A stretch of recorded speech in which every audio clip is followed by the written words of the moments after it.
The dust kicked up by the afternoon wind settled like a fine powder over everything in Cedar Ridge, Arizona territory. It was the kind of frontier town that had sprung up almost overnight around the railroad depot, its wooden buildings still smelling of fresh pine and unfulfilled promises. The completion of the railroads to the west, following the Civil War, opened up vast areas of the region to settlement and economic development, and small towns began to dot the western landscape as retail businesses and banks arose to serve the growing population. The stranger had been sitting on the same bench outside Morrison's general store for 3 days now. Nobody knew his name, though the depot agent remembered him stepping off the westbound train with nothing but a worn leather satchel and clothes that had seen better days. He was tall and lean, with prematurely grey hair and eyes that seemed to look through people rather than at them. Most unsettling of all, he never spoke. "Ain't natural," muttered Doc Brennan as he watched the man through his office window. "Man sits there all day, every day, like he's waiting for something that ain't ever gonna come." The townspeople had tried engaging him at first. Mrs. Patterson from the boarding house had offered him a room. Young Tommy Fletcher had asked if he needed directions. Even old Pete from the saloon had gestured toward a drink. The stranger would nod politely, sometimes tip his hat, but never opened his mouth. His silence had become as much a part of Cedar Ridge as the dust and the distant sound of cattle. Abundant evidence suggests that Civil War soldiers exhibited symptoms that today we would associate with war trauma, notably post-traumatic stress disorder, PTSD. Many veterans showed signs of peculiar behavior during and after the war, with some becoming wanting in their former energy and activity. Though the townspeople couldn't name what they saw in the stranger's hollow stare, they recognized the look of a man who had witnessed too much. The September heat was beginning to give way to autumn's cooler embrace when 6-year-old Emma Sullivan first noticed him. She was walking home from the schoolhouse, her lunch pail swinging in one hand, a slate covered in chalk dust in the other. Her mother had warned her about talking to strangers, but there was something about the quiet man that didn't frighten her. Maybe it was the way he fed the stray cats that gathered near the store, or how he always moved aside when ladies needed to pass. Emma's father had been killed in a mining accident 2 years earlier, leaving her mother, Mary, to run the small laundry business alone. They lived in a modest cabin behind the main street, where Mary took in washing from the railroad workers, ranchers, and anyone else who could afford clean clothes. It was honest work, but it barely kept them fed. That afternoon, as Emma walked past the stranger, she noticed something different. His hands were shaking, not the usual tremor of an old man, but something deeper, more violent. Among Civil War veterans, many reported missing home, feeling sad, sleep problems, and anxiety. Violence, including self-harm, were common indicators of what we now recognize as combat trauma. The stranger was gripping the bench so hard his knuckles had turned white. Emma stopped walking. She had seen that look before, in the mirror on the nights when thunder rolled across the mountains and reminded her of the mine explosion that took her father. It was the look of someone trying to hold themselves together when everything inside wanted to fall apart. Without thinking, Emma reached into her lunch pail and pulled out a biscuit her mother had wrapped for her afternoon snack. She walked over to the stranger and gently placed it on the bench beside him. He looked up at her then, really looked at her, and for the first time in 3 days, his eyes focused on something in the present moment. Emma smiled, the way children do when they're trying to fix something they don't fully understand. "My mama makes the best biscuits in the territory," she said simply. "She puts a little honey in them." The stranger's hands stopped shaking. He picked up the biscuit and held it like it was something precious. His mouth opened slightly as if he might speak, but then he just nodded and carefully tucked the biscuit into his coat pocket. Emma stood there for a moment longer, studying his face. Then she did something that surprised even herself. She sat down on the bench beside him, swinging her legs like any child would, and began talking about her day at school, about the arithmetic lesson she'd struggled with, about the new teacher who had kind eyes but spoke too fast. The stranger listened. For the first time in longer than anyone could remember, someone was talking to him not because they wanted something, but because they wanted to share something. And slowly, almost imperceptibly, the tension in his shoulders began to ease. As the sun began to set, casting long shadows across the dusty street, Emma stood up and brushed off her dress. "I have to go help Mama with the washing," she announced, "but I'll see you tomorrow, okay?" The stranger nodded, and Emma could have sworn she saw the ghost of a smile cross his weathered face. That night, as Mary Sullivan tucked her daughter into bed, Emma told her about the quiet man and the biscuit.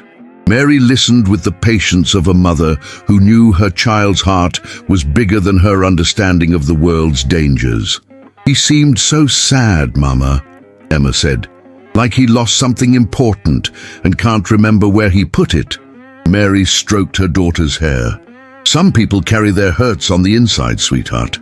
Sometimes the kindest thing we can do is just sit with them for a while." 3 blocks away, the stranger sat on the edge of a rented bed in Mrs. Patterson's boarding house, carefully unwrapping the biscuit Emma had given him. He had paid for the room with coins from his pocket, still without speaking, but Mrs. Patterson had recognized something in his eyes that convinced her he was safe. As he took his first bite of the honey-sweetened biscuit, tears began to fall down his cheeks. It was the first real food he had tasted in days, but more than that, it was the first kindness he had received that asked for nothing in return. For the first time in 3 years, the stranger slept without nightmares. The morning sun cast long shadows across Cedar Ridge as Emma made her way to school, her mother's fresh biscuits wrapped carefully in a clean cloth. She had convinced Mary to let her take an extra one, in case someone needs it, and Mary had smiled knowingly as she packed 2 additional biscuits into her daughter's lunch pail. The stranger was already at his usual spot when Emma arrived. He looked different today. His clothes were cleaner, his hair combed, and there was something in his posture that suggested he had actually slept. When he saw Emma approaching, he straightened up and removed his hat in a gesture of polite acknowledgement. "Good morning," Emma said brightly, settling down beside him with the familiarity of an old friend. "I brought you another biscuit, and I asked teacher about the arithmetic problem I was working on yesterday. She said I was closer than I thought." The stranger accepted the biscuit with a nod, but this time he didn't tuck it away. Instead, he took a small bite and closed his eyes, as if savoring not just the taste but the moment itself. By the late 1800s, the West had become a patchwork of farms, ranches, and towns amid vast open spaces. Many towns and settlements were situated in remote areas with little access to basic necessities such as food, water, and medical care. Cedar Ridge was no exception. Life here was hard, and people learned to value the simple things: a good meal, a safe place to sleep, and the rare comfort of human connection. Emma chattered away about her lessons, about the new family that had moved into the cabin near the creek, about the way the mountains looked different when the morning mist clung to their peaks. The stranger listened with an attention that was almost reverent, as if her words were pulling him back from some distant, darker place. "Do you have family somewhere?" Emma asked suddenly, with the directness that only children possess. The stranger's face clouded over. His hands began to tremble again, and Emma could see him retreating into himself. She had seen her mother do the same thing when people asked too many questions about Papa's death. "I'm sorry," Emma said quickly. "Mama says some questions hurt to answer. You don't have to tell me anything you don't want to." The stranger looked at her with surprise. Many Civil War veterans struggled with symptoms we now recognize as PTSD, including difficulty discussing their experiences and a tendency to withdraw from others. Most adults seemed to think that if he wouldn't talk, they should talk louder or ask more insistent questions. But this child understood that silence could be a sanctuary. They sat together in comfortable quiet for a while, watching the town wake up around them. The blacksmith's hammer began its rhythmic pounding. Mrs. Chen opened her restaurant with the clatter of pots and pans, and the early morning freight train whistled its approach to the depot. "I think about my papa sometimes," Emma said softly. "He died in the mine accident. Mama says he's watching over us, but I miss talking to him. He used to tell me stories about when he was little, back in Ireland. He said stories help us remember that we're not alone." The stranger turned to look at her, really look at her, and Emma could see something breaking open in his eyes, not breaking apart, but breaking open, like a seed that had been buried too long in hard ground. I had a brother," he said, his voice barely above a whisper. They were the first words he had spoken in 3 years, and they seemed to surprise him as much as they did Emma. Emma didn't gasp or make a big fuss. Instead, she nodded encouragingly, the way her mother did when Emma was trying to sound out a difficult word. "What was his name?" she asked gently. "Thomas," the stranger said, his voice stronger now. "Tommy. He was younger than me, always getting into trouble, but the good kind, the kind that makes you laugh." Veterans who experienced more traumatic wartime experiences were significantly more likely to develop mental health problems. Younger soldiers who served in the Civil War were at greater risk for heart, stomach, and nervous illnesses decades after the war. The stranger's brother had been 18 when he enlisted, full of dreams about seeing the world and serving his country. He died at Antietam in the stranger's arms, asking for water that never came. "Was he in the war?" Emma asked. The stranger nodded. "We both were. I was supposed to keep him safe. That's what I promised our mother, but I couldn't. I failed him." Emma was quiet for a long moment, considering this. Then she said, "My mama says that sometimes bad things happen even when we try our best. She says that's what makes us human. We can't control everything, but we can control how we love each other." The stranger stared at her with amazement. Here was this child who had lost her own father, offering him wisdom that grown men had failed to provide. In her simple words, he heard an echo of something he had forgotten, the possibility of forgiveness, especially of himself. "What's your name?" Emma asked. "Samuel," he said. "Samuel Harrison, but Tommy always called me Sam." Emma smiled. "I'm Emma Sullivan, and I think Tommy would be proud of you, Mr. Sam. You've been very brave, living with such a big hurt for so long." Samuel felt something shift inside his chest, like a door that had been locked for years suddenly creaking open. He looked at this remarkable little girl, who had somehow managed to do what doctors and preachers and well-meaning strangers had failed to do. She had made him remember that he was still alive, still capable of connection.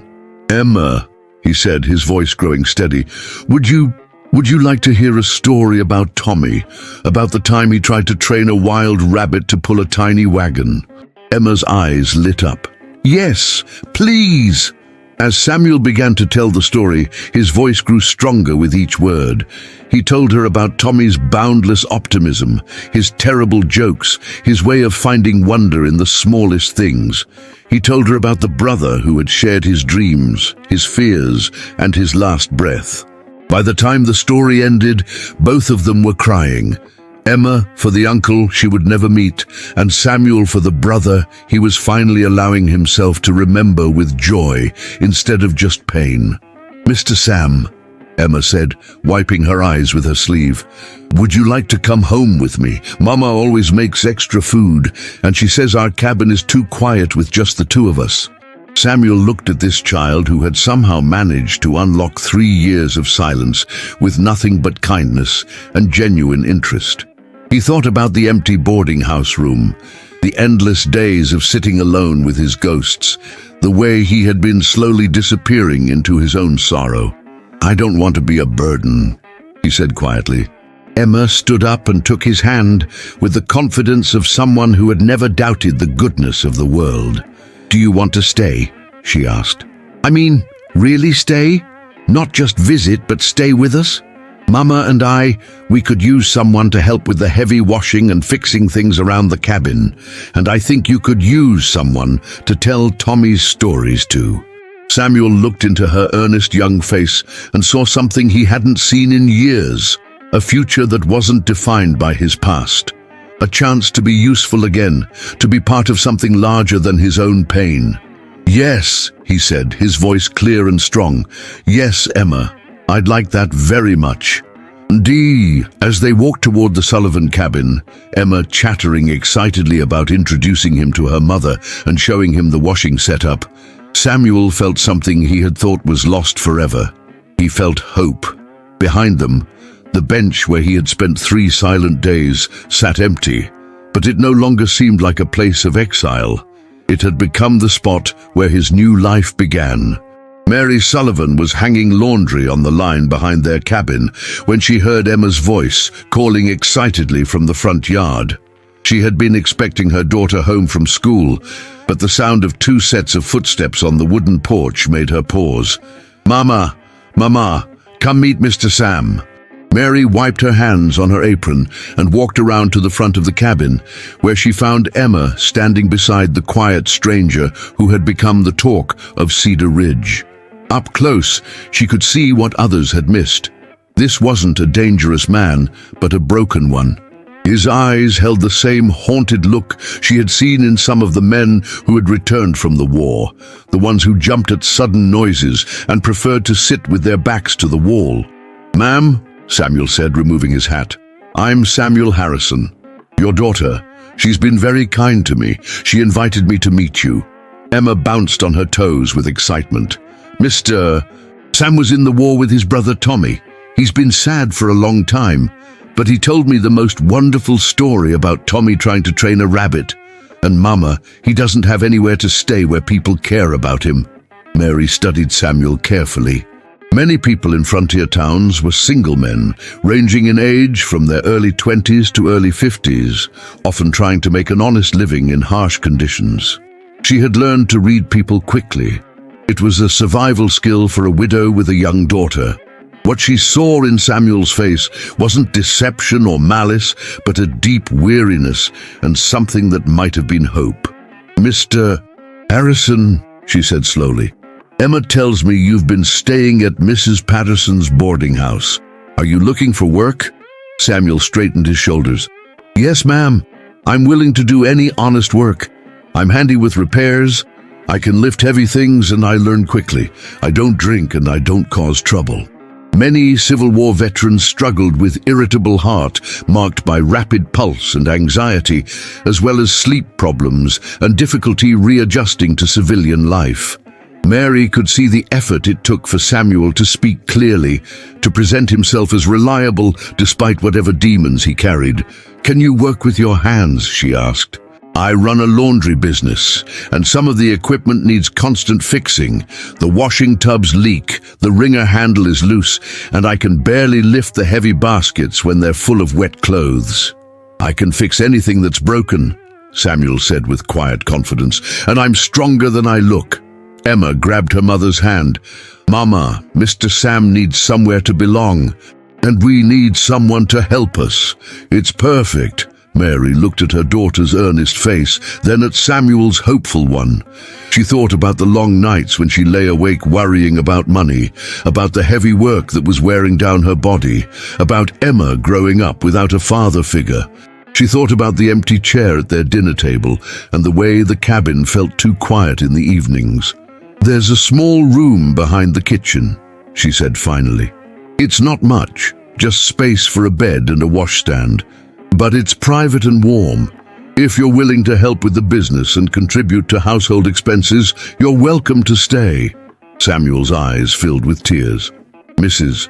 Sullivan, I can't tell you what this means to me. I'll work hard, I promise. I'll earn my keep." "I'm sure you will," Mary said gently. "But I have one condition. Emma is the most precious thing in my world. If you're going to be around her, I need to know she's safe." Samuel nodded solemnly. "Ma'am, I would never hurt a child. I'd protect her with my life." Mary believed him. There was something in his voice, in the way he looked at Emma, that convinced her he meant every word. The next few weeks transformed all their lives. Samuel threw himself into the work with the dedication of a man who had been given a second chance. He repaired the washing tubs, built a more efficient drying rack, and constructed a small cart to transport the heavy baskets. His hands, scarred from his years of solitude, proved to be remarkably skilled, but it was his relationship with Emma that truly brought him back to life. Every evening after the washing was done, they would sit on the front porch while Mary prepared dinner. Emma would tell him about her day at school, and Samuel would share stories about Tommy, about their childhood in Ohio, about the brother who had never stopped believing in the goodness of the world. "Tommy sounds like he was a lot like Emma," Mary observed one evening as she watched them from the kitchen window. Samuel looked up from the wooden toy horse he was carving for Emma. He was full of questions and wonder. He used to say that every day was a gift, and it was our job to unwrap it properly. Many Civil War veterans who exhibited peculiar behavior during the war tried to reintegrate into civilian life, but struggled with symptoms that made normal relationships difficult. For Samuel, Emma's presence was like a bridge between the man he had been and the man he could become again. The townspeople began to notice the change. Samuel started greeting customers politely when they brought their laundry, and occasionally he would even smile. Mrs. Patterson mentioned that he had begun eating regular meals instead of just picking at his food. Doc Brennan observed that the haunted look in his eyes was slowly being replaced by something that resembled peace. One evening, about a month after Samuel had moved in, Emma found him sitting on the porch, staring at the sunset. She climbed into the chair beside him and curled up against his side. "Mr. Sam," she said thoughtfully, "are you still sad about Tommy?" Samuel considered the question carefully. "I'll always miss him, Emma, but I'm not lost in the sadness anymore. You and your mama, you've helped me remember that there's still good in the world, that there are still people worth caring about." Emma was quiet for a moment, then she said, "I think Tommy would like knowing you're not alone anymore. I think he'd like our family." Samuel felt his throat tighten with emotion. "Our family? Well, you live with us, and you take care of us, and we take care of you. That makes you family, doesn't it?" Samuel wrapped his arms around this remarkable child who had somehow managed to heal a wound that had been festering for years. "Yes, Emma, I think it does." That night, as Mary tucked Emma into bed, she found her daughter unusually thoughtful. "Mama," Emma said, "do you think Papa would be happy about Mr. Sam living with us?" Mary smoothed her daughter's hair.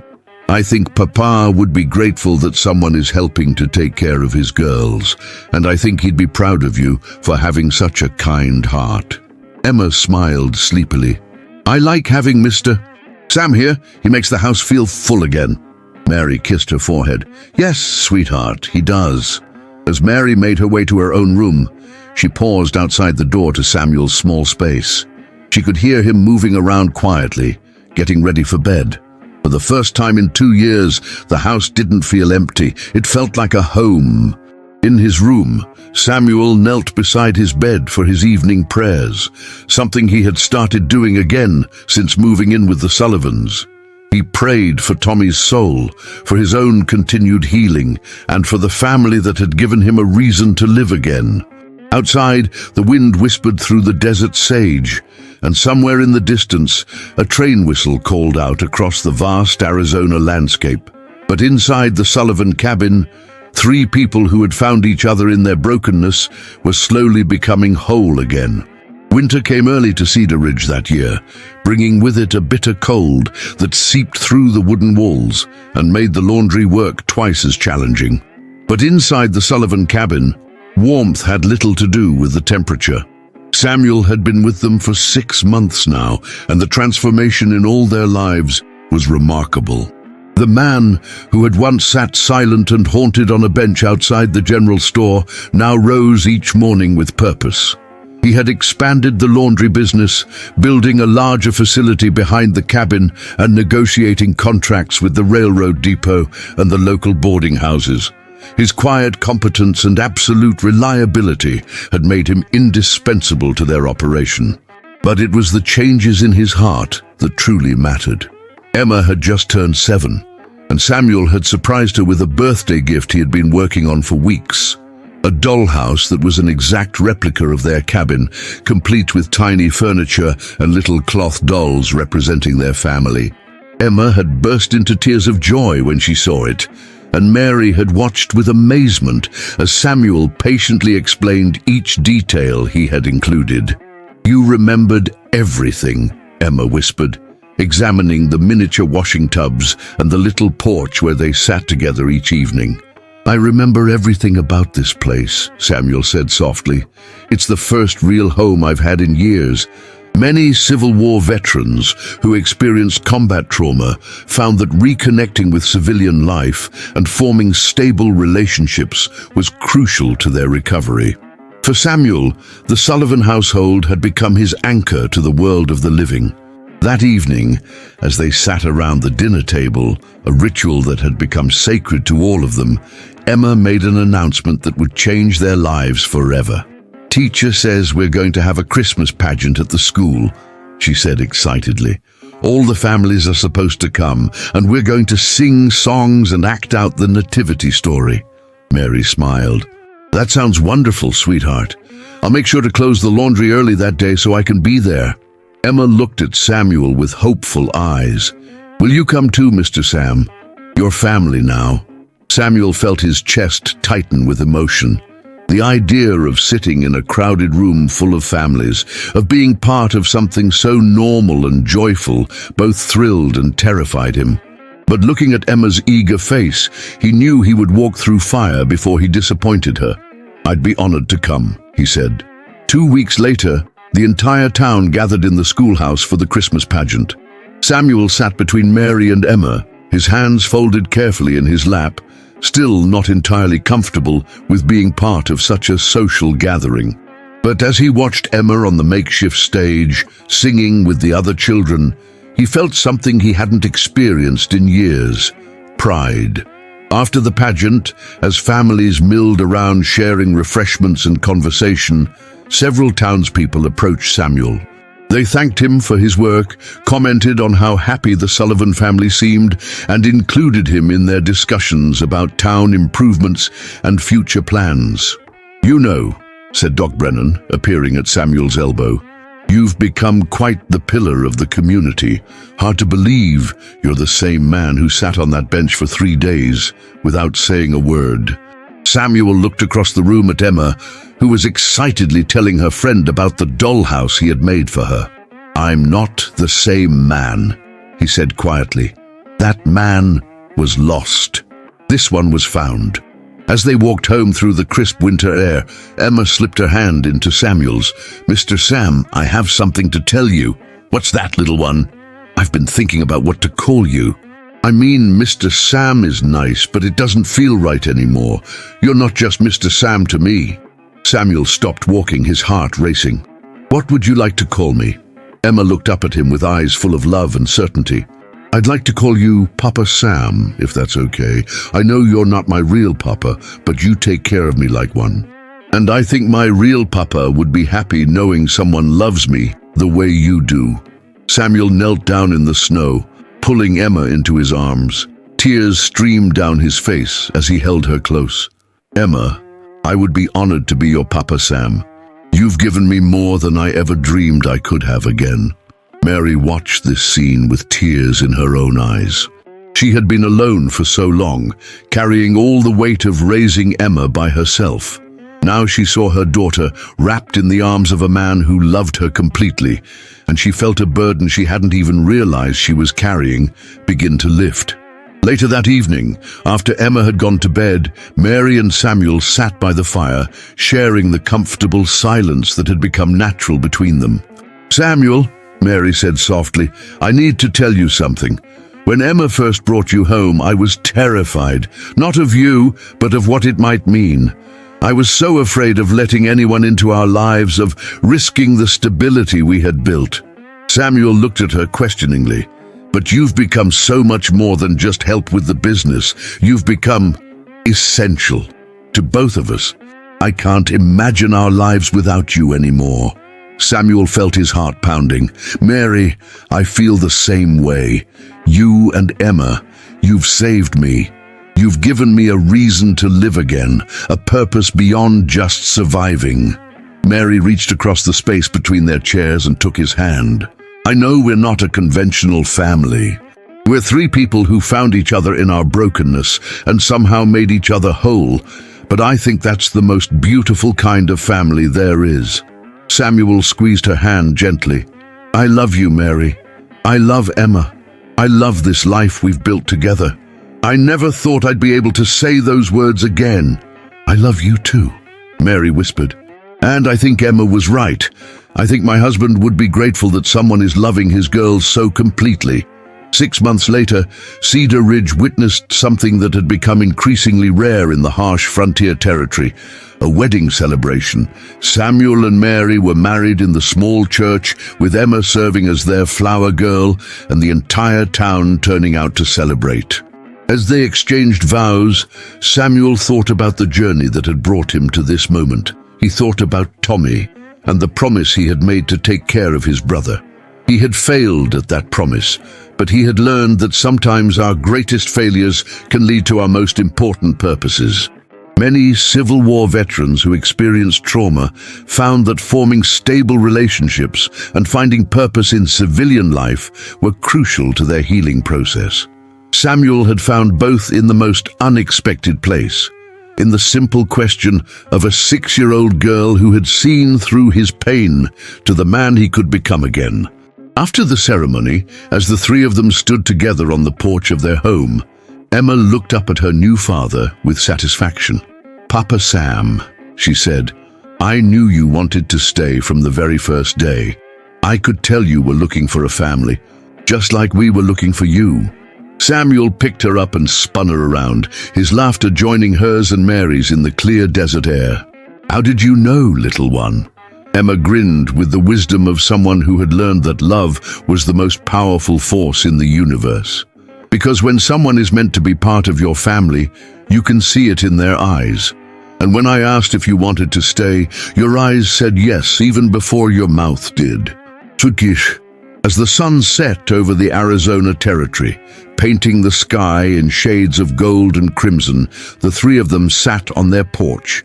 A family forged not by blood, but by choice, not by accident, but by the deliberate decision to love each other through their brokenness and into their wholeness. Samuel had stopped speaking for 3 years, lost in the darkness of his own pain.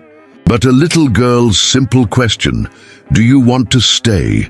had called him back to the light, and in staying, in choosing to be part of their small, imperfect, beautiful family, he had found not just healing, but hope.